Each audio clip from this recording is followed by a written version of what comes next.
الملكي بدأ ترندات رمضان السنة دي وعمل أهرامات كنافة بأطعمة كتير مختلفة، لا ومسميهم كمان خوفو، خفرع، منقرع. عامل الحملة دي تحت شعار اللي بنى مصر كان في الأصل حلواني، وبما إن الملكي حلواني خلينا نشوف عمل الأهرامات دي إزاي. جبت 2 من الهرم الصغير اللي هو منقرع، شوكولاتة وفستق، بتيجي في الشكل ده بس أنا شيلته عشان التصوير.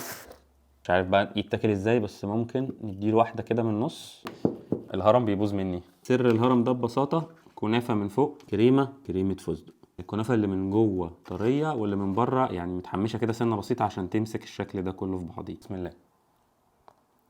الكنافه اللي جوه دي طعمها حلو قوي وطريه كده مع ميكس الكريمه. الحلو فيها ان سكرها هادي، انا بحب الحلويات تبقى سكرها هادي كده سنه بسيطه. طعم كريمه الفستق مش صناعي قوي فيعني مش بيجزع نفسك.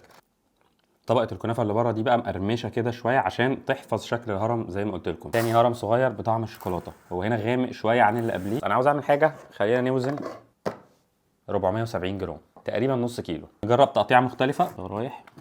رايح بص، هو واضح ان انت لازم تجيبه من جوه. الشوكولاته دي ارخص شويه من الفستق، دي ب 130 والفستق كانت ب 170.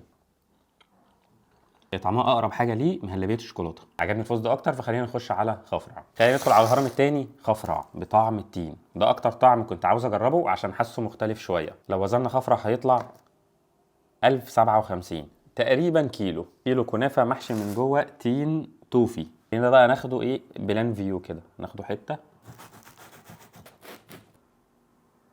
كله كريمه من جوه، فالاهرامات محشيه حاجات. هنغطس فيها بقى من فوق. هو تين مجفف مع طوفي مسكره كده سنه بسيطه مع الكريمه دي. كنافه من جوه برده طريه قوي. الميكس هيديك باور كده بعد الفطار. مسكر بس سنه بسيطه. حاسس ان الطريقه دي احسن من الاثنين اللي جربناهم قبل كده عشان بتاخد الديبنج كله من جوه مع الكنافه مع كل حاجه، انه طبق كده بتاكل منه. ده اتقل واحد فيهم خوفو، وده جبته بطعم المانجا. ميكس الكنافه مع المانجا ده احسن ميكس اخترعوه في اطعمه الكنافه من 7000 سنه بقى زي الاهرامات. بس ده هنشوف وزنه هيطلع 2722 يعني مقرب على ال 3 كيلو. ايه ده بتاع العزايم بقى. طريقه بقى حسين الملكي نفسه كان حاططها عندهم على البيج في فيديو، ان انت بتفتح باب هنا.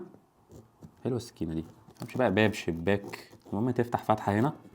نفتح الباب ده كده نلاقي بقى ايه، كنافه مانجا كريمه وكريمه مانجا. بس حجم الحشو عامل ازاي، وكنافه بقى كتير من جوه كده. هوبا جامد قوي الميكس ده. جوه برده قطع مانجا بس طريه قوي، بس مع ميكس الكريمه كده ما بتمضغش معاك قوي. برده السنه بتاع كريمه المانجا دي مقويه شويه طعم المانجا الطبيعي. ملخصا للثلاث اهرامات بتوع الملكي السنه دي، الفكره حلوه بصراحه، كرييتيف شويه، شكل الباكجينج والحاجه نفسها والابعاد وبتاع متعوب فيها شويه. اتمنى ان اي حد يجرب الكنافه دي ان شاء الله في رمضان السنه دي. كل سنه وانتم طيبين. يا ريت يشاركنا برايه تحت في الكومنتات، فده اول ترند نزل معانا في رمضان السنه دي. ان شاء الله اي حاجه هتنزل برده هنحاول نجربها ونجربها بسرعه في اول رمضان. يا ريت لو الفيديوهات دي بتعجبك تعمل لايك وشير للفيديو عشان ده بيدعم الفيديو. شكرا جدا ليكم، سلام.